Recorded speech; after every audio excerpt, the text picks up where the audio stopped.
da pandemia.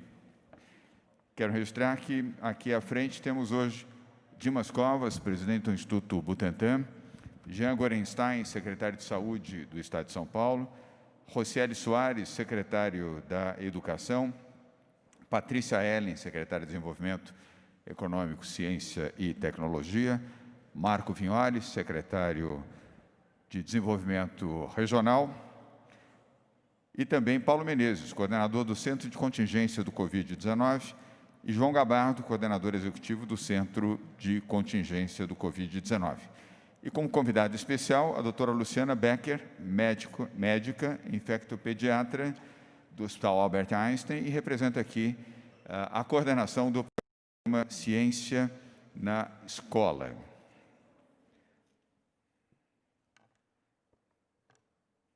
Na mensagem que antecede as duas informações que temos para os jornalistas e para as pessoas que em suas casas estão acompanhando esta coletiva ao vivo pela TV Cultura e também por outras emissoras, registro que estamos, como todos sabem, a poucos dias do Natal.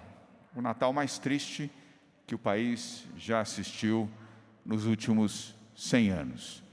Milhares de famílias passarão o Natal sem os seus entes queridos, alguns dos seus entes queridos, e certamente com a ausência de amigos que se foram pela Covid-19. O Natal de oração, o Natal de concentração e um Natal de reserva. Lembrando que aglomerações, mesmo familiares, com um número superior a 10 pessoas, não são recomendadas pelos médicos do Centro de Contingência do Covid-19. Não há nada que garanta que entre familiares desprotegidos e sem a máscara você não possa ser contaminado ou contaminar alguém da sua família ou, circunstancialmente, funcionários daquela casa onde você se dirige para celebrar o Natal. É um momento de muita cautela, não só o Natal, mas também a passagem do ano. Cautela, cuidado, preservando a sua saúde, a saúde dos seus familiares e dos seus amigos.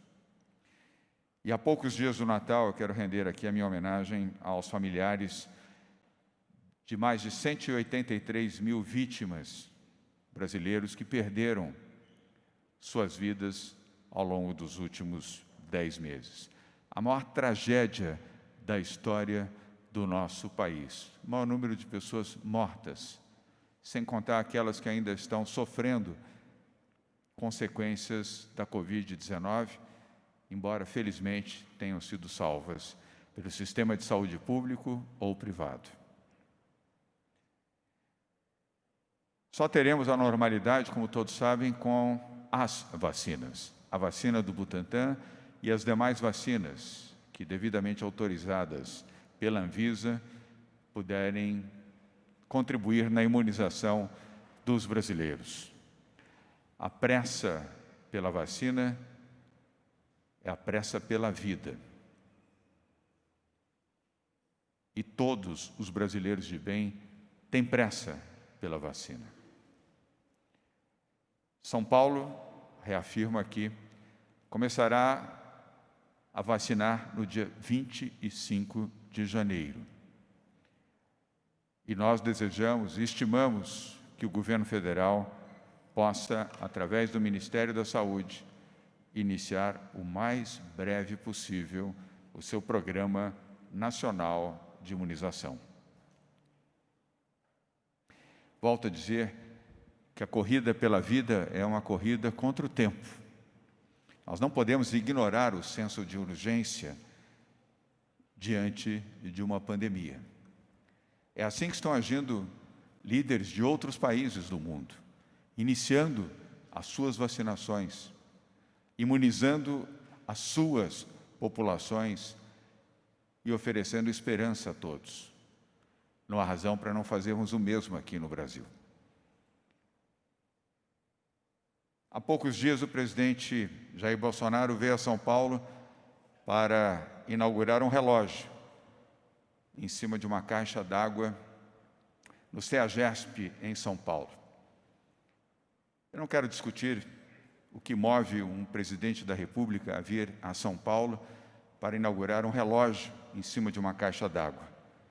Mas o Brasil espera que este relógio marque os ponteiros da velocidade do tempo em que o governo federal, sob a presidência de Jair Bolsonaro, possa salvar vidas. Ontem assistimos à apresentação do Plano Nacional de Imunização. É um avanço, reconhecemos, mas a população e a opinião pública ainda esperam saber quando esse programa será iniciado. São Paulo apoiará o Programa Nacional de Imunização, como sempre fez ao longo de todas as décadas, e tendo o Instituto Butantan como principal fornecedor de vacinas de todos os programas de imunização realizados no país nos últimos 60 anos. Volto a dizer, na qualidade de governador do Estado de São Paulo, o Estado com o maior número de habitantes, 45 milhões de brasileiros vivem aqui, é preciso ter senso de urgência para que rapidamente possamos vacinar, oferecer esperança e retornarmos ao novo normal. O Brasil precisa de todas as doses de todas as vacinas. O bom senso precisa prevalecer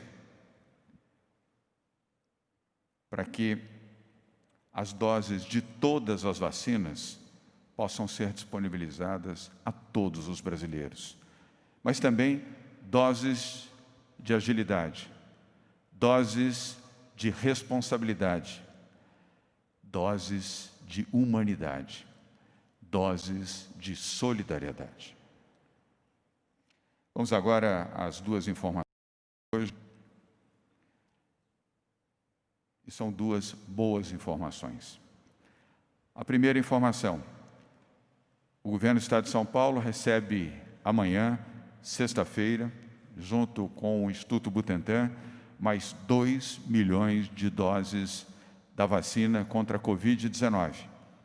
Vacina produzida em parceria pelo Instituto Butantan com o laboratório privado Sinovac. É o maior carregamento de vacinas que chega no continente latino-americano, em uma só vez, 2 milhões de doses da vacina. Amanhã pela manhã estaremos recebendo as vacinas no Aeroporto Internacional de Guarulhos, como já fizemos nas 2 vezes anteriores, com cargas menores do que esta, que é a maior carga já desembarcada no Brasil e no nosso continente. Com esse novo lote, São Paulo passará a ter, a partir de amanhã, 3.120.000 doses da vacina do Butantan. E ao longo das semanas subsequentes, continuaremos a receber os insumos para que o Butantan continue a produzir mais vacinas para atender mais brasileiros. E renovo a informação de que estamos prontos para iniciar a imunização. Tão logo possamos ter o sinal verde da Anvisa ou da National Medical Products Administration, a agência chinesa de regulação de medicamentos. É uma agência credenciada, assim como a agência europeia e a Food and Drug Administration, a FDA, nos Estados Unidos. O crescimento do número de casos que temos observado nas últimas semanas no Brasil, internações e, lamentavelmente, mortes, aumenta a nossa responsabilidade de todos nós, governadores, prefeitos e do presidente da República do Brasil, para agir com rapidez na aplicação das vacinas para imunizar todos os brasileiros. Mais doses das vacinas significam mais vidas salvas, menos leitos de UTI ocupados, menos pessoas infectadas, menos mortes, mais compaixão e, repito, mais esperança. A vacina simboliza exatamente isso, a perspectiva da chegada de um novo tempo, o retorno ao novo normal. Segunda boa informação de hoje, vinculada à educação, a educação dos nossos filhos, dos nossos irmãos. São Paulo mantém a volta às aulas presenciais para o ano letivo de 2021. Após análise criteriosa da Secretaria Estadual de Educação, sob a liderança de Rocieli Soares, secretário da Educação do Estado de São Paulo e ex-ministro da Educação no governo Michel Temer, e também do Centro de Contingência do Covid-19, composto por 20 cientistas especialistas em epidemias e infectologia, o governo de São Paulo acatou integralmente a orientação da Secretaria da Educação e do Centro de Contingência para manter o retorno gradual às aulas presenciais para o ano letivo de 2021. O decreto que autoriza a retomada das aulas em todas as fases do Plano São Paulo será assinado por mim hoje e publicado amanhã no Diário Oficial do Estado de São Paulo. O retorno ocorrerá de forma regionalizada, conforme critérios de segurança estabelecidos pelo Centro de Contingência do Covid-19. A decisão para manter escolas abertas é embasada em experiências internacionais e nacionais e tem por objetivo garantir a segurança dos alunos, dos professores e dos funcionários da rede pública e privada de ensino em todo o Estado de São Paulo. E tem também por objetivo o desenvolvimento cognitivo e socioemocional de milhões de crianças e adolescentes no Estado de São Paulo. Feitas essas duas novas informações, vamos agora ao detalhamento das mesmas, começando com o tema da vacina, com Dimas Covas, presidente do Instituto Butantan. Boa tarde, governador. Boa tarde, senhoras e senhores. Esta semana nós tivemos importantes avanços em relação à vacina do Butantan. A primeira delas, o governador anuncia a chegada de 2 milhões de doses amanhã, que se incorporam já ao quantitativo de 1.120.000 disponível no Butantan, portanto, 3.120.000 já disponíveis para o programa nacional. Chegarão ainda outros embarques até o final do ano, de forma que no dia 9, ou melhor, no dia 15 de janeiro, teremos prontas para uso 9 milhões de doses, e no começo de fevereiro teremos prontas para uso 22 milhões de doses, e no início de março 15 milhões de doses prontas para uso. Esse foi o cronograma que foi solicitado pelo Ministério da Saúde essa semana. Nós recebemos uma nova correspondência, reforçando o pedido que foi feito lá em setembro, e, na sequência, uma manifestação de que há o interesse do Ministério na aquisição dessas vacinas, desde que autorizadas pela Anvisa. E aqui tem uma pequena mudança. Antes era registro e agora autorizadas pela Anvisa, e isso significa que foi incorporado a possibilidade do uso emergencial dessa vacina. E isso é uma outra boa notícia, visto que a nossa Anvisa colocou o prazo de 10 dias para se manifestar sobre pedidos de uso emergencial. Quer dizer, até então não havia essa definição, ocorreu essa definição, que é importante. Isso mostra que realmente há um comprometimento da Anvisa na análise dos pedidos de uso emergencial. Então, nós declaramos que iríamos fazer o pedido de registro, vamos fazer o pedido de registro na China e no Brasil, e vamos também dar entrada no pedido de uso emergencial aqui no Brasil. Se fizermos isso a semana que vem, como está programado no dia 23, isso significa que na primeira semana de janeiro poderemos ter uma manifestação da Anvisa. Ou seja, a partir de janeiro é possível que tenhamos a autorização para o uso da vacina. A partir do dia 15, portanto, teremos, nesse cronograma, 9 milhões de doses para serem usadas nos brasileiros. E aí é aquela questão, nesse momento, a vacina não pode ficar na prateleira. A vacina tem que ir para o braço dos brasileiros. E nós esperamos que o Programa Nacional de Imunização, além da vontade manifesta de incorporar a vacina Butantan, de fato, faça a formalização, quer dizer, assine os documentos que permitam que o Butantan entregue essas vacinas ao Ministério. É isso que nós aguardamos, Isso, se ocorrer dentro do que foi manifestado pelas autoridades federais, isso pode ocorrer proximamente. E, portanto, o cronograma de início de vacinação em janeiro poderá acontecer a partir de 15 de janeiro, pela disponibilidade das vacinas. Elas estarão prontas para serem usadas. Acho que são essas as informações, governador. Obrigado, Dimas Covas. Vamos agora a Jean Gorenstein, secretário da Saúde do Estado de São Paulo, com as informações atualizadas sobre a saúde aqui no Estado de São Paulo. Na sequência, teremos Rocieli Soares, secretária da Educação, com o tema da educação, e a doutora Luciana Becker, também no mesmo tema da educação, e aí já abriremos as perguntas. Boa tarde, governador. Boa tarde a todos. Estamos na 51ª semana epidemiológica, sempre lembrando que estamos em quarentena. Enquanto não tivermos as vacinas, não estaremos voltando naquele normal. Estaremos sim e deveremos seguir todas as regras sanitárias de evitar aglomeração, manter o distanciamento entre as pessoas, a utilização da máscara e a higienização das mãos com álcool gel ou com água e sabão. Só vacinas nos protegerão.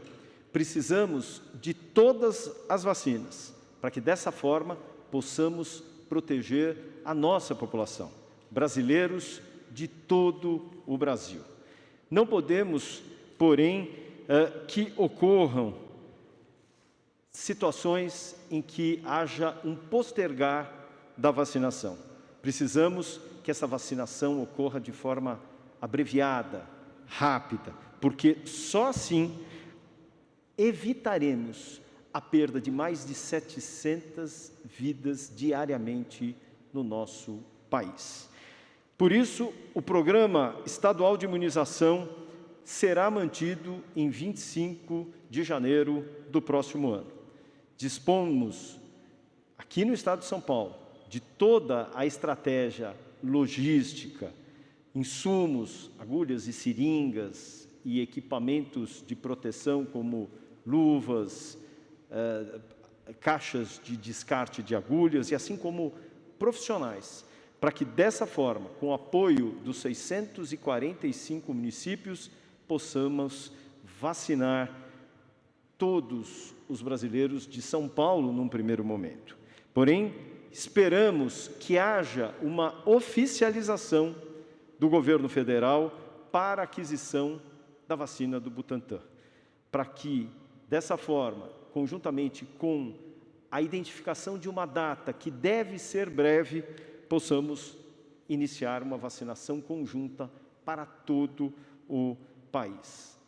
Por que iniciar em 25 de janeiro? Isso não é uma afronta.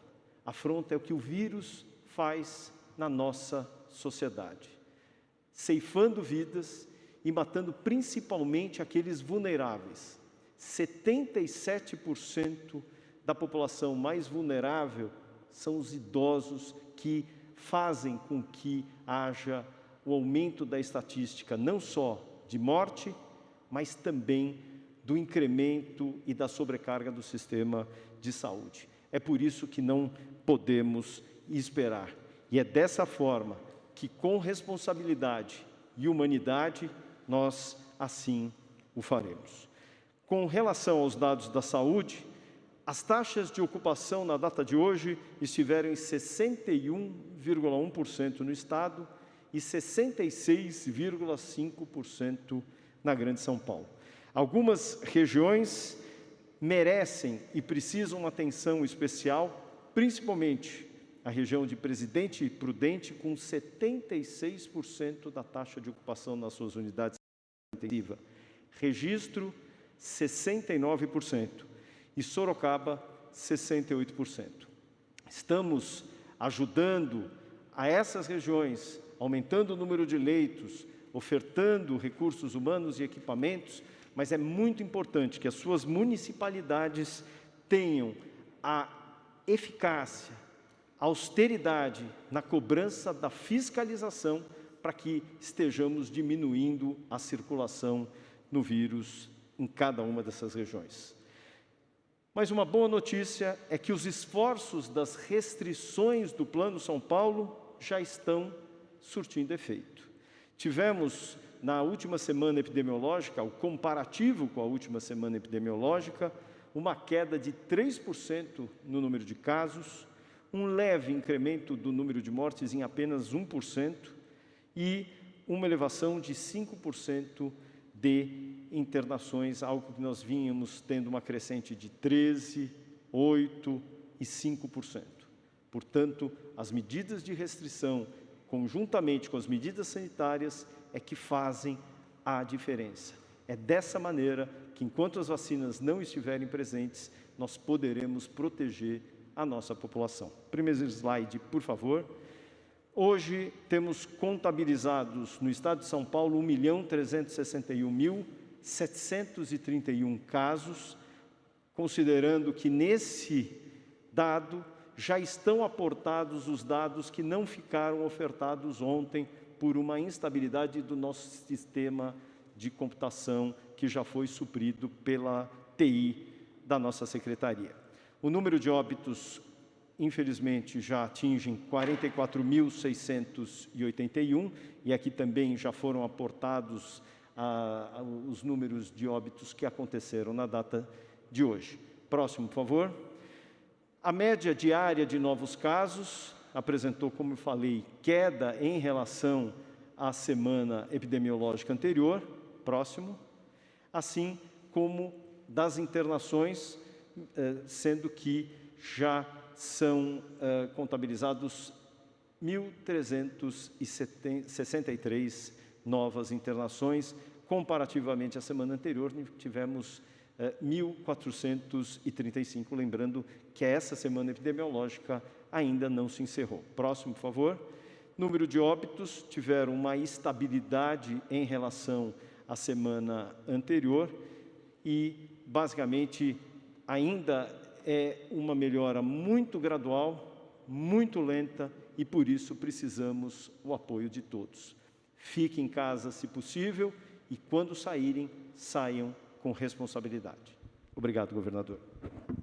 Obrigado, Jean Gorenstein. Agora, virando a chave da saúde para a educação, mas vinculadamente ao tema da saúde de milhões de alunos da rede pública e privada no Estado de São Paulo, com a palavra Rocieli Soares, secretária da Educação do Estado de São Paulo. Obrigado, governador. Quero começar agradecendo exatamente a área da saúde, governador, porque nós estamos anunciando aqui algo que foi muito discutido dentro do centro de contingência, com especialistas, pediatras, com infectologistas e epidemiologistas, e essa é uma construção que tem sido feita no mundo inteiro, né? Está na hora da nossa sociedade, mais do que nunca, de verdade, priorizar. A educação pode passar, e obviamente a gente está falando de priorizar a educação, mas protegendo vidas, né? Isso é a essência. Nós temos protocolos que precisam ser seguidos para que possamos proteger tanto os nossos profissionais quanto estudantes, mas proteger também é ter a escola funcionando. O que a gente tem visto é que, cada vez mais, o ambiente da escola é seguro. Estar na rua, estar na praia, estar no bar, estar em qualquer outro lugar tem sido fator de maior risco, inclusive para os nossos adolescentes, especialmente. Pode passar? Importante lembrar, né? Nós estamos com abertura no Estado de São Paulo, já priorizando a educação desde o dia 8 de setembro. Nós tivemos mais de 60% do nosso território com atividades presenciais. Tem lugares onde o município eventualmente não autorizou, mas todos os demais nós já tivemos, inclusive recentemente, né? Eu falei aqui e repito, se tivermos a oportunidade de ter um dia presencial atividade para os nossos estudantes, nós faremos um dia, inclusive abrimos essa semana em algumas cidades que foram autorizando. Então, a prioridade é termos as atividades presenciais, sim, pelo bem das nossas crianças. E, obviamente, cumprindo os protocolos, né? O monitoramento e isolamento sempre garantiram a segurança. E isso trouxe um resultado muito importante. Nós não tivemos nenhum caso de infecção por conta da escola. Ou seja, as pessoas pegaram em casa, foi identificado o caso, ficaram isoladas e nós não tivemos nenhuma transmissão localizada em nenhuma escola. Isso é muito importante. Nós temos quase 2.000 escolas estaduais com atividades e não temos registros de transmissão. Isso é um sucesso, governador, importante e mais uma vez mostrando, coisa que o mundo inteiro tem discutido, que não é o locus a escola e também não é a criança, como os estudos científicos no mundo inteiro estão mostrando, que são as responsáveis pela transmissão, diferente de outros vírus. Pode passar. E, obviamente, que para isso a gente tem preparado, sim, as nossas escolas. As escolas estaduais, por exemplo, somente para as escolas estaduais nós compramos 12 milhões de máscaras de tecido, 440 mil face shields, 367 mil litros de álcool gel, já estamos licitando para ter mais para o próximo ano, termômetros em todas as escolas, enfim, todos os equipamentos de higiene para que a gente pudesse ter, obviamente, a segurança. Pode passar. Nós também tivemos, com o programa Dinheiro Direto na Escola, 700 milhões de reais, inclusive 50 milhões de reais exclusivamente para enfrentamento à Covid, mas todo o restante do recurso foi priorizado para que pudéssemos estar prontos para a volta. Então, desde a parte infraestrutural que foi revista, pode passar, até, obviamente, outras preparações importantes como formação. Só para se ter uma ideia, nós tivemos mais de 4.600 escolas que reformaram os seus banheiros com recurso do Dinheiro Direto na Escola. De 5.038 escolas que nós temos, 4.600 tiveram. Isso dá quase, governador, 10.000 banheiros que foram reformados durante esta pandemia. Sem falar na construção de novas pias, novos espaços, pode passar. E com isso termos, obviamente, as nossas escolas preparadas, sempre buscando cumprir o protocolo, pode passar, e, obviamente, já tendo atividades, aqui temos algumas imagens importantes, como da nossa aplicação diagnóstica, que já começou, nós estamos, aliás, concluindo já nestes dias a avaliação presencial nas nossas escolas, com distanciamento, aproveitando os nossos laboratórios. Tudo isso, atividades físicas com distanciamento, é fundamental. Nossas escolas já voltaram, mas ainda não para todos os alunos. Isso é importante deixar claro. E há prejuízos outros que precisam ficar claros para os pais e para as mães. Não ter a escola funcionando está trazendo prejuízos que são incomensuráveis e irrecuperáveis em muitos pontos, especialmente na primeira infância, especialmente para as crianças menores. E a gente vai continuar priorizando, sim, aqui a educação no estado de São Paulo. Pode passar? Com isso, a gente está olhando para o que o mundo está fazendo, países que optaram por fechar outros segmentos, mas que estão mantendo, como o caso da França, a Irlanda, que foi o primeiro a falar de lockdown, mesmo neste momento de aumento de casos, mas mantendo as escolas abertas. Se tivermos que optar, precisamos optar pela educação. Isso tem que ser uma opção da nossa sociedade. A Alemanha fez somente uma mudança das férias, mas continua, sim, optando pelas escolas abertas. Lembrando que, inclusive, a Europa está mantendo isso no momento mais crítico do inverno europeu que começa agora. Essa prioridade é muito importante e a ciência tem sido a base para esse tipo de tomada de decisão, como tem sido aqui também no estado de São Paulo. Pode passar? E com isso, quais são as diferenças que nós estamos adotando a partir de agora? Primeiro, há uma diferença entre educação básica e ensino superior.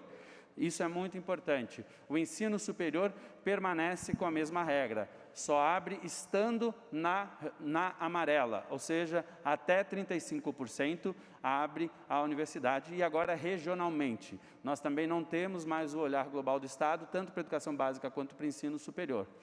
Já a educação básica, nós estamos autorizando a abertura, mesmo na bandeira vermelha, mesmo na bandeira laranja, nós estamos autorizando com até 35% o atendimento à educação básica, para especialmente focarmos naqueles que mais precisam. Quando chegarmos na educação básica, na bandeira amarela, é até 70%, e na verde, inclusive, 100%, aumentando na superior também para até. Então, mudanças importantes, passamos a ter regionalização, um olhar prioritário para a educação básica, para as crianças menores. Isso para a gente é um compromisso importante com o processo de alfabetização, com o bem-estar socioemocional dessas crianças. Pode passar?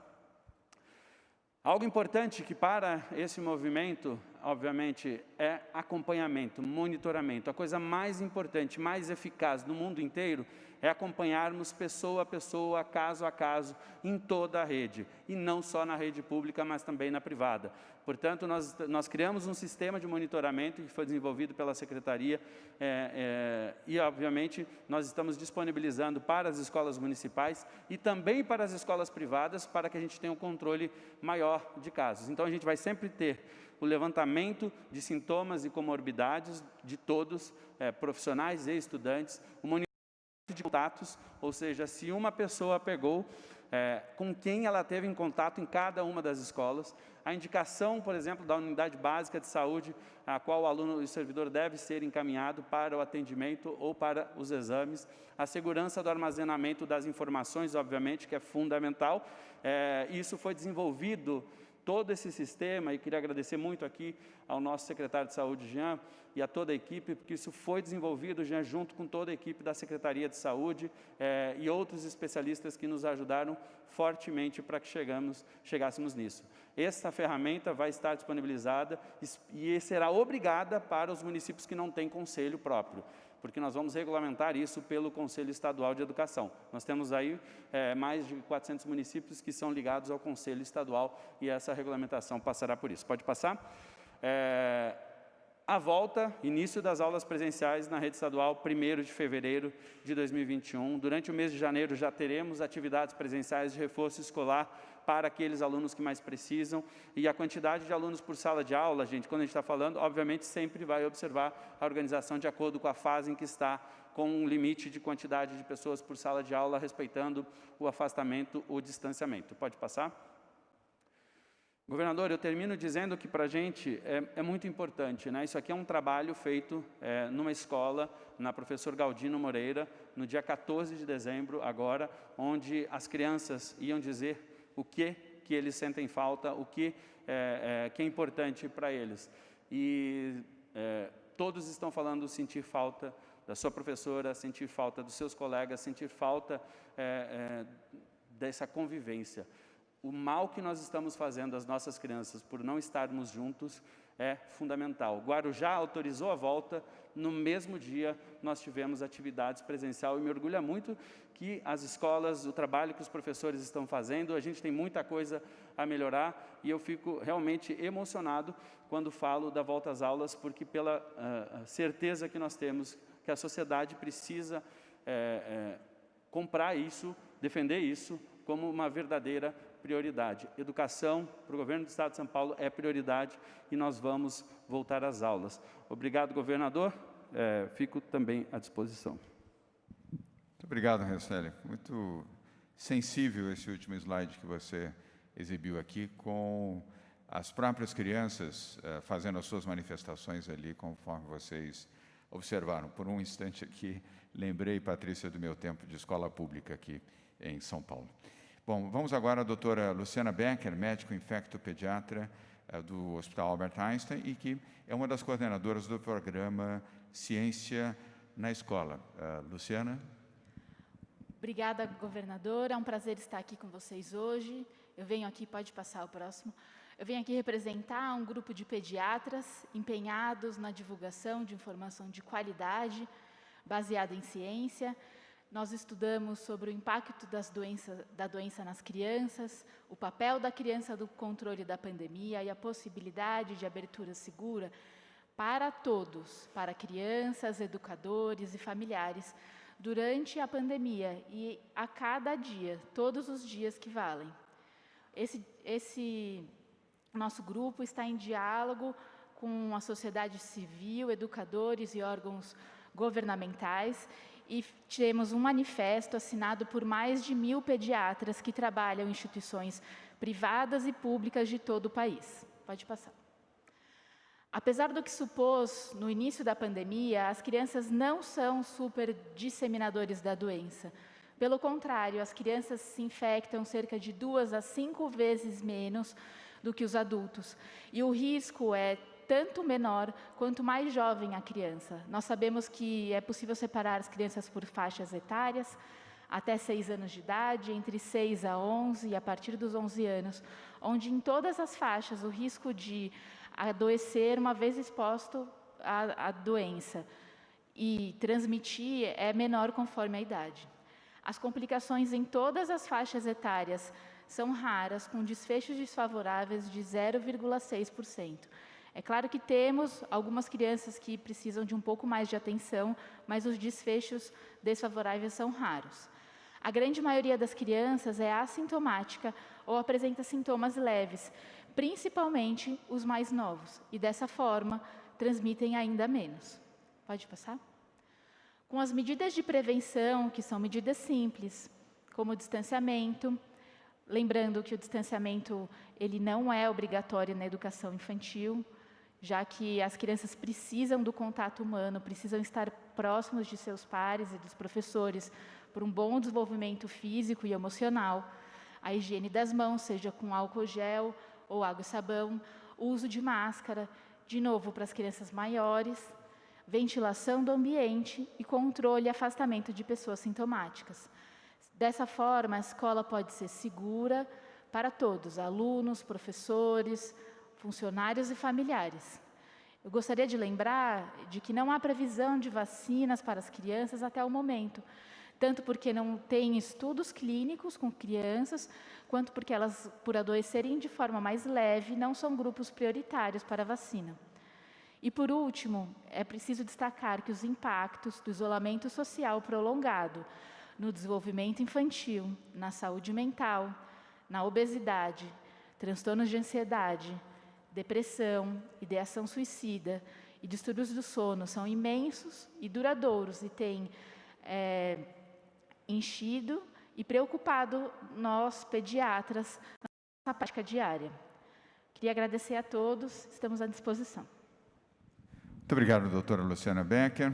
Agora vamos às perguntas. Eu vou mencionar aqui a ordem dos veículos de comunicação que já se inscreveram para as perguntas nesta coletiva de imprensa, começando com o SBT, Rádio Capital, a Rádio Monte Carlo, com o seu correspondente aqui no Brasil, o Portal IG, a CBN, o Portal Metrópolis, a TV Globo, Globo News e a CNN Brasil. Começando então com o SBT, com você, José Luiz Filho. Obrigado pela sua presença.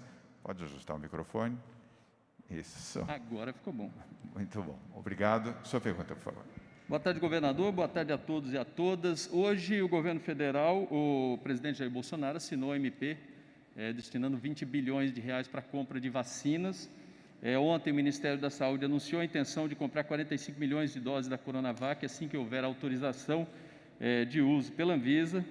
Aí eu gostaria de saber se há uma previsão para assinatura do contrato definitivo de compra, se já houve essa conversa, como será feita, então, a entrega, a partir do momento que houver a assinatura do contrato, se de uma vez ou escalonada, e se o Plano Nacional de Imunização começar a vacinação antes de 25 de janeiro. O governo de São Paulo vai manter a vacinação com o plano estadual, e se mantiver, o Butantan terá quantidade suficiente de vacina para entregar ao Ministério da Saúde, para o PNI e também para o plano estadual do governo de São Paulo? José Luiz, com muito carinho, mas você fez aí uma bateria de perguntas. Nós vamos deixar combinado, vamos responder, mas vou pedir aos demais jornalistas que, por favor, se atenham a uma pergunta por veículo de comunicação, como um entendimento nosso aqui em respeito a todos os veículos, também ao tempo das pessoas que estão em casa nos assistindo. Eu começo a responder na sequência Dimas Covas e Jean Gorenstein. Vamos tentar fazer isso da forma mais breve possível. Nós não recebemos ainda nenhuma comunicação formal, oficial, irretratável, irreversível sobre a compra das vacinas. Ontem o ministro da Saúde, Eduardo Pazuello, me telefonou. Ele é sempre gentil, eu quero registrar isso mais uma vez aqui, no tratamento comigo, ao telefone ou por WhatsApp. Ainda não estivemos pessoalmente juntos, mas sempre muito atencioso, muito gentil. Ele prometeu fazer o encaminhamento até amanhã, sexta-feira, deste documento, que propõe a aquisição de 45 milhões de doses da vacina do Butantan em caráter permanente, irreversível e retratável. Por que irreversível e retratável? Porque já havíamos feito esse documento, apresentado pelo próprio ministro no dia 20 de outubro, numa reunião com 24 governadores de estado, inclusive eu, líderes do Congresso Nacional e a imprensa, e o ministro fez esta apresentação, corretamente, diga-se, e no dia seguinte, pela manhã, o presidente da República desautorizou o seu ministro da Saúde e disse o que vocês todos já sabem, que não compraria a vacina do Butantan e os demais impropérios que eu prefiro não repetir aqui. Então, nós precisamos ter um documento firme, definitivo, irretratável e irrevogável do Ministério da Saúde para a aquisição das vacinas do Butantan. Aliás, o mesmo documento que o mesmo Ministério da Saúde já fez e encaminhou a 2 laboratórios multinacionais, a Pfizer e a AstraZeneca, mas ainda não encaminhou a um laboratório nacional, que é o Butantan. Dimas Covas, depois Jean Gorenstein. Bem, José Luiz, nós recebemos, de fato, uma solicitação na segunda-feira à noite do Ministério da Saúde que apresentasse novamente a proposta que havia sido apresentada em setembro, com detalhes. Isso foi feito, quer dizer, nós apresentamos o detalhe, inclusive, de cronograma de entrega. E hoje o ministro, pela manhã, anunciou a disponibilização do total de doses de vacina, incluindo as vacinas do Butantan, no escalonamento que nós apresentamos. Então, no escalonamento, nós apresentamos a entrega de 9 milhões de doses em janeiro, 22 milhões de doses em fevereiro e 15 milhões em março. Então, isso foi apresentado e o ministro incorporou essas doses nos quantitativos que ele apresentou hoje, Portanto, eu entendo que há o plano já anunciado de incorporação dessas vacinas e estamos aguardando a formalização. Quer dizer, a documentação foi encaminhada, esses contratos são contratos padrões, o Butantan faz isso a todo momento e aguardamos que isso seja, de fato, formalizado nos próximos dias. Obrigado, Dimas. Jean Gorenstein. É muito importante que a gente comece a vacinar logo, e esse é o objetivo. Quanto mais breve, melhor. É isso que vai impedir com que mais de 700 pessoas morram diariamente no nosso país e que tenhamos uma sobrecarga em todo o país, em todos os estados do sistema de saúde. Por isso, temos que nos prevenir, especialmente na população mais vulnerável, que são os idosos, que correspondem a 77% das mortes por coronavírus. Se tivermos um programa nacional de imunização que aconteça breve, muito que bem, estaremos juntos. Caso ele se postergue, como as datas inicialmente mostradas para março, nós faremos o Programa Estadual de Imunização de São Paulo ocorrer em 25 de janeiro. Obrigado, Dimas Covas. Obrigado, Jean Gorenstein. Zé Luiz Filho, obrigado pelas perguntas. Depois, se na saída passa, registre e pague a sua multa. Agora vamos pedindo perdão também, uma pequena alteração a pedido da TV Globo e da Globo News, e com o consentimento dos demais jornalistas. A Daniela Geminiani pede para fazer o uso, neste momento, para a sua pergunta, porque ela entra no ar daqui a pouquinho. Todos concordaram. Daniela, boa tarde, bem-vinda. Sua pergunta, por favor. Obrigada, governador. Boa tarde a todos. Eu gostaria de entender um pouco melhor a possibilidade da mudança do início da vacinação para 25 de janeiro, agora que a Coronavac está inclusa e essa a intenção do governo federal em comprar. O quanto o governo do estado estaria disposto a alterar essa data? Quanto tempo estaria disposto a segurar? E também perguntar um pouco melhor sobre a vacinação dos professores, agora que já mesmo em qualquer fase que o Plano São Paulo esteja, as aulas presenciais voltam no início do ano que vem. Obrigada. Daniela, obrigado. 2 em 1. 25 de janeiro é a data prevista para o início da imunização aqui em São Paulo. Se pelas circunstâncias pudermos todos nós, São Paulo e o Brasil, iniciar a vacinação antes, ótimo. É o que nós mais desejamos. Nós estabelecemos esse prazo, as vacinas estão aqui. Estabelecemos esse prazo para não atropelar o rito da Agência Nacional de Vigilância Sanitária. Mas se houver um rito mais rápido, e eu diria aqui que estima-se que isso aconteça, dado o fato de que estamos numa pandemia e perdendo mais de 700 vidas por dia, quanto mais rápido, melhor. Nós estaremos preparados para fazer a imunização em São Paulo e desejando também que o país como um todo, sob a liderança do Ministério da Saúde, o faça. Em relação aos professores, ou Jean Gorenstein, ou Gabardo. Jean, por favor.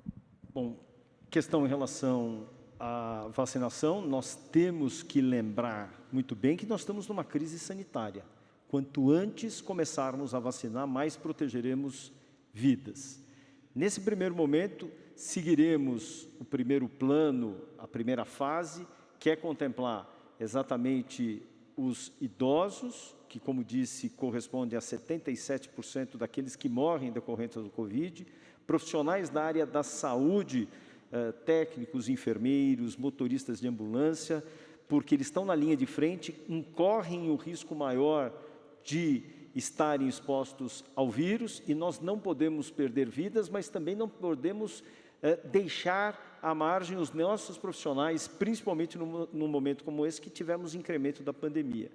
E, por outro lado, na segunda fase, daremos uma proteção, além daqueles que têm comorbidades, que nós chamamos outras doenças de base, doenças no coração, no pulmão, diabetes, algumas categorias que nós estamos discutindo em câmaras técnicas. Os professores estão inseridos nessas discussões e brevemente nós traremos essa informação, tanto de professores quanto de outras categorias que também serão inseridas. Obrigado, Jean. E, Daniela, para complementar, o nosso Rocieli acrescentará mais algumas informações a você. Daniela, essa pergunta é muito importante. Obviamente, professores e outros profissionais que são fundamentais para a nossa sociedade precisam ser prioridade. Mas eu queria, primeiro, deixar 2 coisas claras. Nós não podemos esperar a volta às aulas só quando tivermos a vacinação completa. Nós precisamos voltar agora. Se a gente for esperar a vacinação completa, não tem para crianças no ano de 2021 previsão. Obviamente, o Dr. Jean explicou muito bem, mas eu queria destacar uma coisa. Quando nós paramos as escolas no Brasil, o grande objetivo era como protegemos os mais idosos. Era esse o grande objetivo lá, no dia 13 de março e naqueles momentos subsequentes. Porque as crianças que poderiam levar o vírus aos mais idosos. Então, obviamente, nós temos uma hierarquia que é de prioridade. Toda criança, todos nós, temos um pai, uma mãe, ou um vô, uma avó, que está na idade de risco e tem muito mais chance de morrer.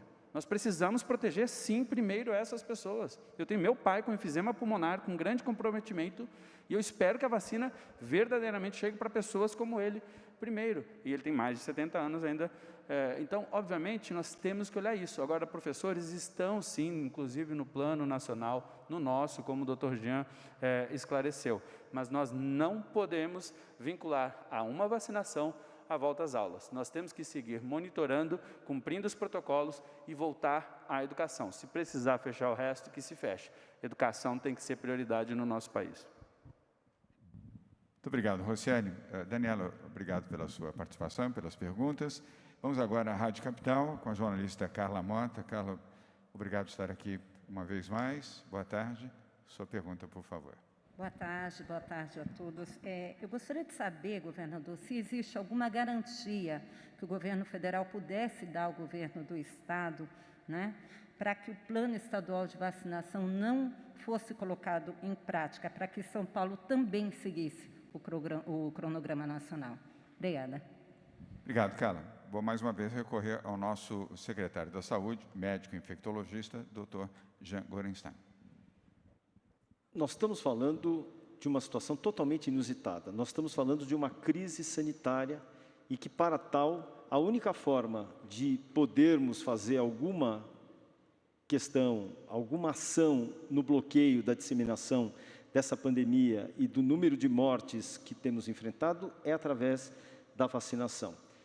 Vacinação essa que estará sendo procedida por todo o Programa Nacional de Imunização, com a inserção da Coronavac. Porém, se nós tivermos adiamento frente a uma emergência de saúde pública, em que temos a disponibilidade e a disposição aqui no estado de São Paulo, de uma vacina que já está se mostrando absolutamente segura, que terá seus dados de eficácia revelados na próxima semana, não tem o porquê nós não podermos vacinar, principalmente essa possibilidade de vacinar aquela população mais vulnerável.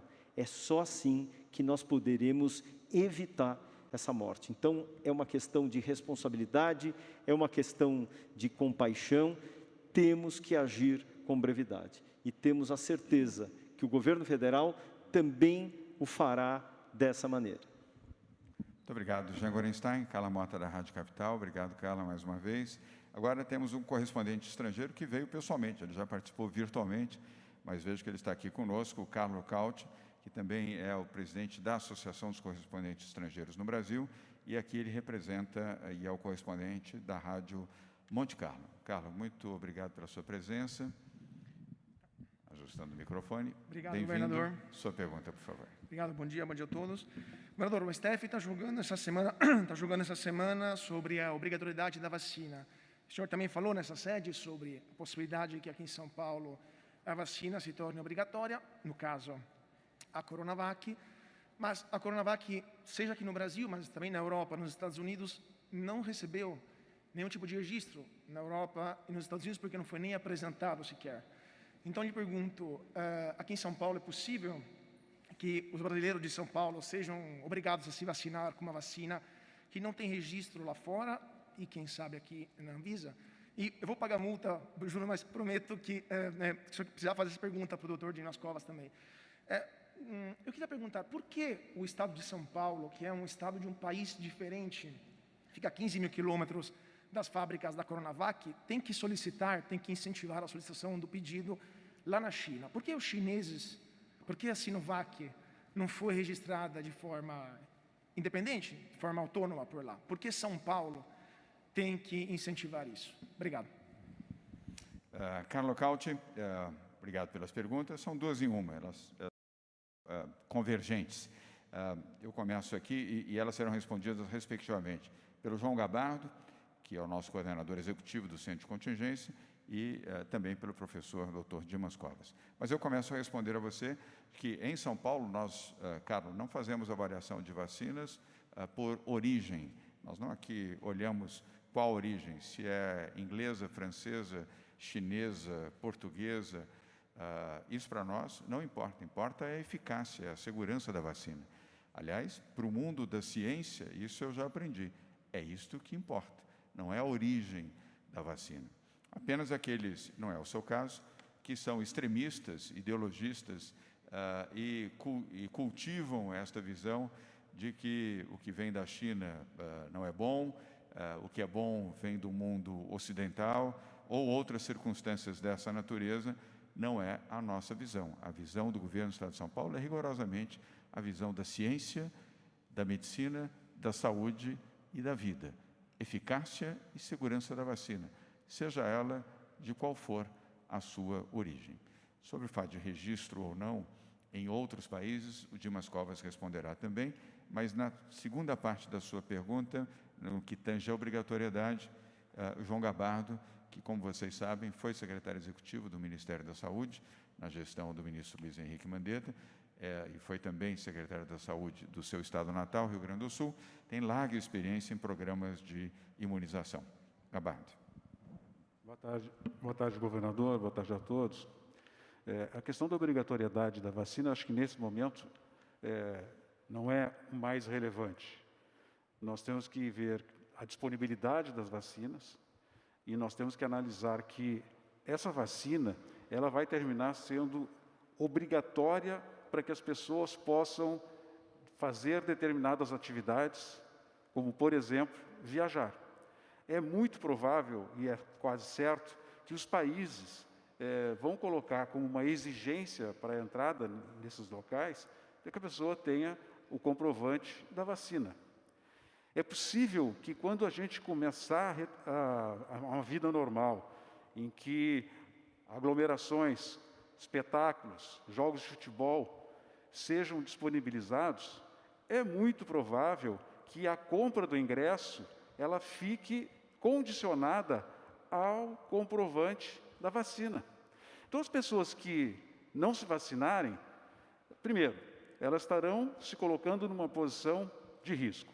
Segundo, elas estarão prejudicando as demais pessoas, porque é fundamental que nós tenhamos o máximo de pessoas vacinadas, com imunidade, para que nós possamos interromper o ciclo da pandemia. E terceiro, ela ficará imensamente restrita em algumas atividades, como essas que eu dei como exemplo, de viajar, de ir em determinados locais. Eu lembro que a situação de Fernando de Noronha hoje, só entra em Fernando de Noronha quem comprova que tem imunidade natural. O que vai acontecer quando nós tivermos a vacina? Obviamente que só entrará em Fernando de Noronha quem tiver o comprovante da vacina. Isso estamos falando dentro do país. E com certeza isso também será estendido a outros países. Portanto, a questão da necessidade da vacina, nós temos que considerar que tem grupos que não deverão ser vacinados no primeiro momento, porque nós não temos ainda a comprovação da fase 3 que demonstre segurança e que demonstre eficácia da vacina para as crianças, para as gestantes, isso poderá ocorrer mais adiante. E o restante da população, quanto mais pessoas se vacinarem, melhor, do ponto de vista individual, mas principalmente do ponto de vista coletivo, do ponto de vista da sociedade. Obrigado. Obrigado, Gabardo. Agora, Dimas Covas, no tema do registro da vacina em outros países. Carlos, agradeço a sua pergunta, que ela me permite ressaltar a importância do Butantan nesse momento. O Butantan fez uma associação com a empresa Sinovac para o desenvolvimento de uma vacina. E isso é diferente de qualquer outro acordo que foi firmado aqui no Brasil. Esse acordo prevê que o estudo clínico para essa vacina, que é uma vacina mundial, foi conduzido pelo Butantan. Então, todos os dados de registro dessa vacina, seja na China, seja na Indonésia, seja no Chile, seja em outros países que estão já na iminência de incorporar essa vacina, usarão os dados que foram gerados aqui no Estado de São Paulo e no Brasil. Ou seja, a vacina é uma vacina mundial e a nossa contribuição do Butantan, contribuição do Estado de São Paulo para esse desenvolvimento é fundamental. Obrigado, Dimas. E, Carlos, apenas para complementar, antes de convidar Eduardo Esteves, do Portal IG, aliás, se você puder, Eduardo já vem aqui para o microfone, por favor. Lembrar que o Instituto Butantan completa agora, no mês de fevereiro, 120 anos de existência e é o maior produtor de vacinas do hemisfério sul do planeta. Portanto, além de experiência centenária, reconhecimento internacional, é o maior produtor de vacinas do hemisfério sul do nosso planeta. Carlos, muito obrigado pela sua participação. Vamos agora para você, Eduardo Esteves, do Portal IG. Oi, boa tarde, governador. Com a sinalização de que a Coronavac vai ser incorporada no Plano Nacional de Imunização do Ministério da Saúde, o Butantan ainda segue os acordos de exportação da vacina para outros países. Gostaria de saber quantas doses já estão sendo negociadas, se já há uma data de entrega e como é que vai ser essa prioridade. E uma outra pergunta ainda dentro do tema é se o Butantan vai continuar negociando com outros estados e municípios do Brasil ou se com essa sinalização do governo federal, essa responsabilidade fica a cargo do governo federal. Obrigada. Obrigado, Eduardo. Todas as perguntas são correlatas, né? Vocês estão aproveitando bem essa história de... Já que estamos no tema, vamos para 2, 3 perguntas. todos embalaram aí no Zé Luiz Filho do SBT, que abriu dessa maneira. Mas, Eduardo, obviamente vamos responder as duas perguntas. Vou pedir ao Dr. Dimas Covas para responder. Lembrando que nós temos apenas isso, porque isso é um processo de gestão do governo de São Paulo, sob a liderança do Butantan. A gestão para as vacinas do Butantan para os brasileiros, portanto, para o nosso país, e outra gestão para a exportação de vacinas do Butantan para outros países. Isto não vai interferir em absolutamente nada na programação das vacinas para os brasileiros. Dimas. Bom, exatamente isso, Eduarda. Só fazendo uma pequena observação. A vacina que será disponibilizada para Brasil e para América Latina é a vacina Butantan, não é vacina Coronavac. Coronavac é a marca da vacina que é distribuída pela China para os demais países. Aqui para o Brasil e para a América Latina, nesse acordo que nós fizemos, a vacina que será distribuída é a vacina Butantan contra o Covid-19. E aí nós temos acordos tanto para o Brasil como para a América Latina. Quer dizer, nós fizemos uma previsão de até 100 milhões de doses para o Brasil, isso a partir de entrega no começo do ano e até o primeiro semestre, 100 milhões no total, e 40 milhões de vacinas disponibilizadas para os demais países da América Latina, que já tem negociação em curso. Quer dizer, a Argentina já fez uma solicitação, o Peru já fez, o Uruguai já fez, Bolívia já fez, a própria Organização Pan-Americana de Saúde abriu uma espécie de concorrência internacional, onde serão apresentados também a oferta de vacinas. Então, esse é o cenário, vamos atender seguramente às necessidades do Brasil, que manifestou interesse em 45 milhões, pode chegar a 100 milhões, e vamos atender países aqui vizinhos que também já estão interessados. Muito bem. Obrigado, Dimas. Eduardo, muito obrigado mais uma vez. Vamos agora para online, o Guilherme Muniz, da Rádio CBN. Guilherme, obrigado por estar participando aqui conosco. Você já está em tela. Sua pergunta, por favor. Boa tarde, governador. Boa tarde a todos. Eu gostaria de confirmar quais são as negociações, se já há negociações, conversas entre o governo do estado e prefeituras de cidades litorâneas que estão preocupadas ali, os gestores municipais preocupados com possíveis aglomerações, especialmente na faixa de areia. Então, eu gostaria, agora nas festas de final de ano, então eu gostaria de saber se já há conversas do governo do estado com esses municípios, quais municípios já solicitaram algum tipo de ajuda e de que forma o governo do estado pode auxiliar para que não haja, para que caso haja, por exemplo, um bloqueio da faixa de areia no dia 31 de dezembro, por exemplo, medida que é estudada por algumas cidades, de que forma o governo do estado pode auxiliar a garantir essa situação para evitar maiores contaminações nas festas de fim de ano. Obrigado. Obrigado, Guilherme. Vou dividir em duas partes. Eu começo a responder e peço que o Marco Vignoli, secretário de Desenvolvimento Regional, conclua. Os prefeitos têm autonomia nas decisões relativas aos seus municípios. Primeiro, por um direito constitucional. Depois, porque faz sentido. São aqueles que estão administrando localmente a pandemia e as circunstâncias de proteção à sua população e as medidas restritivas. E dado a circunstância também deste posicionamento constitucional, os prefeitos podem serem mais rigorosos do que o governo do estado. Eles podem ir além nas medidas restritivas. Eles não podem serem mais facilitadores, ou seja, eles não podem regredir, mas podem avançar nas suas medidas, sempre de acordo com a orientação dos seus próprios comitês de saúde localmente. E aí complementa Marco Vignoli. Muito boa tarde, Guilherme. Nós tivemos reuniões tanto com os municípios do litoral norte, através do seu consórcio de prefeitos, e também com os prefeitos da Baixada Santista, através do CONDESB, o consórcio de prefeitos lá da Baixada Santista. No litoral norte, um pedido prefetivo da Polícia Militar, uma articulação com a nossa Secretaria de Logística, através do DR, uma operação para que a gente possa ter, no fim de ano, uma situação controlada dentro do litoral norte. Na Baixada Santista, os prefeitos pediram esse contingente da Polícia Militar, da Segurança Pública, também nos nossos agentes de trânsito.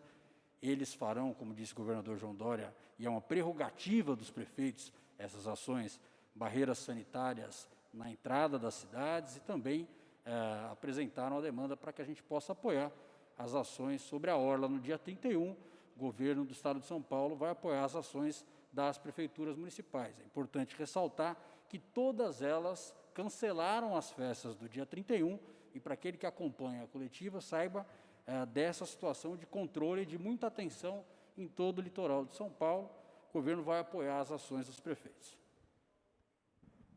Muito bem. Guilherme Muniz, muito obrigado pela sua participação. Obrigado, Marco Vignoli. Vamos agora à penúltima pergunta de hoje, é do portal Metrópolis, Graciele Castro, e na sequência a Tainá Falcão. Graciele, boa tarde, obrigado pela sua participação. Sua pergunta, por favor.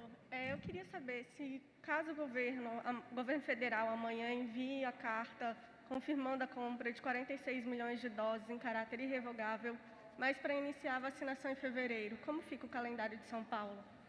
Além disso, só mais uma pergunta aqui, indo na mesma dos meus colegas, a Alesp aprovou ontem um projeto que coloca as igrejas entre serviços essenciais. Eu gostaria de saber se o projeto será sancionado. Obrigada. Começo pela segunda das suas perguntas, Graciele. Nós aqui obedecemos à ciência. Nós temos enorme respeito pela Assembleia Legislativa do Estado de São Paulo, é um poder independente, pelos parlamentares que compõem a Assembleia Legislativa, porém, no tema da saúde, quem determina o que fazer e o que não fazer são médicos e cientistas. Não é da política, não é do mundo econômico, não é do mundo empresarial, não é da vizinhança, de amigos ou de parentes. É a ciência que determina e é a ciência que nós obedecemos. Em relação à carta do governo federal, vamos aguardar que chegue, efetivamente. Lembrando que nós estamos na quinta-feira, ontem, pela segunda vez, o ministro voltou a afirmar que faria o encaminhamento desta correspondência em caráter irretratável e irrevogável para a aquisição de 45 milhões de doses da vacina do Butantan. E eu espero que assim se cumpra. Foi a segunda vez que falamos com o ministro nesse sentido, além de outras manifestações feitas pelo Ministério, a própria imprensa e a Secretaria da Saúde do Estado de São Paulo. Em relação à data de vacinação, Graciele, São Paulo não vê nenhuma razão para fazer em fevereiro o que podemos fazer em janeiro. Cada dia que passa, conta. Cada dia que passa, são cerca de 700 brasileiros que perdem a vida. São 700 brasileiros que morrem. Ora, por que esperar, aguardar e adiar se podemos abreviar, vacinar e salvar? Vamos agora a Tainá Falcão. Aliás, quer fazer algum comentário, Jean Gorenstein, por favor? Desculpe. Perdão. Tá bem. Tá bom. Então, incorporei aqui um pouco o espírito da medicina. Oi. Já vou passar para você. Tá. Desculpa, eu não tinha anunciado. Não, por favor, Tainá. Agora, vamos à última pergunta. Eu só queria agradecer mais uma vez a Graciele Castro, do portal Metrópolis. E agora sim, com você, Tainá Falcão. Tá bom, então eu vou pedir a palavra para o secretário, João Gorenstein, que eu vou continuar nesse tema. Vou insistir mais um pouco para a gente deixar tudo às claras aqui, secretário. Então, a nova projeção do governo federal é começar a vacinação em fevereiro. Já foram 3 datas, a última foi em fevereiro. O governo de São Paulo, diante disso, então, não abre mão de começar a vacinar em 25 de janeiro, começaria paralelamente ou até antes, né, um plano estadual de imunização separado do governo federal para a gente melhor. E nessas tratativas, nesses diálogos recentes com o ministro da Saúde, a data, o cronograma de vacinação chegou a ser pautado. O governo de São Paulo chegou a sugerir 25 de janeiro como data para a iniciação da vacinação em âmbito nacional? Está animada, Tainá, hein? Ficou por último, mas veio aqui turbinada com você, Jean Gorenstein. O Programa Estadual de Imunização já foi revelado há cerca de 10 dias. Portanto, nós determinamos, através das nossas coletivas, por orientação do nosso governador João Dória, que iniciássemos esse programa de vacinação o mais rápido possível. E, baseado nisso, dependendo de todos os trâmites de liberação de registro pela Agência de Vigilância Sanitária, Anvisa, colocamos dia 25 de janeiro como uma data ideal para o início dessa vacinação. Caso tenhamos a possibilidade de iniciar antes esse programa, antes faremos, em conjunto, de um programa nacional de imunização. Mas nós não podemos postergar, até porque em fevereiro, pode ser 28 de fevereiro, pode ser já 1º de março. Nós não podemos esperar que vidas sejam destruídas por esse vírus. Nós não podemos esperar que o nosso sistema de saúde colapse pelo número de pessoas, especialmente desse grupo etário, os idosos, que ali procuram com formas graves e fatais. Então, dessa forma, não é uma escolha política, é uma escolha humanitária, como médicos que compõem o Centro de Contingência, que compõem a Secretaria de Estado da Saúde, nós não podemos aceitar. Isso é uma das maiores crises sanitárias que esse mundo viveu e o país vive hoje. Se nós temos a possibilidade de ter vacinas e fazer um bloqueio dessa história tão triste e tão trágica, devemos fazer o mais rápido possível. Tainá, apenas para complementar, o México, país da América Latina, começou a vacinar na semana passada. Ontem o Chile anuncia ainda o início da vacinação em dezembro. O Equador anuncia o início da sua vacinação em janeiro. E por que o Brasil, que tem a vacina em solo brasileiro, o maior número de doses da vacina de todo o continente latino-americano, está aqui, em São Paulo, no Instituto Butantan, maior produtor de vacinas do hemisfério sul do planeta, fornecedor de vacinas para vários países de outras vacinas ao longo das últimas 6 décadas. Por que não iniciar a imunização dos brasileiros em janeiro? Vamos fazer um esforço coletivo, Governo de São Paulo, com o Governo Federal, Ministério da Saúde, com o Instituto Butantan, para iniciar a vacinação em janeiro. E reafirmo, em São Paulo, iniciaremos a vacinação no dia 25 de janeiro. Quero agradecer a todos mais uma vez, informar que na próxima segunda-feira voltaremos a nos reencontrar, estamos já caminhando para o final do ano. Segunda-feira será a última coletiva de imprensa deste ano. Espero poder reencontrar os jornalistas que aqui estão e outros que não puderam estar na próxima coletiva. E antes de desejar boas festas e um Natal de paz e oração, ainda teremos a oportunidade de fazer isso na próxima segunda-feira, recomendar que você que está na sua casa nos acompanhando, nos assistindo, nos ouvindo, por favor, não saia da sua casa, não saia do seu ambiente de trabalho sem estar usando corretamente a sua máscara. Por favor, use álcool em gel, lave as suas mãos, proteja-se e proteja também as pessoas que você gosta. E não participe de aglomerações. E se puder, como mãe, como avó, como pai, como avô, oriente seus filhos e netos a não participarem de festas, aglomerações e encontros, mesmo que sejam ao ar livre. Agora não é a hora. A vacina está chegando. Com a chegada da vacina, a imunização dos brasileiros, poderemos voltar a nos abraçar, a nos beijar, a fazer festa, a participar de eventos, a celebrar a cultura, a arte e, principalmente, o convívio entre as pessoas. Mas, até lá, cautela, prudência e máscara. Obrigado. Boa tarde.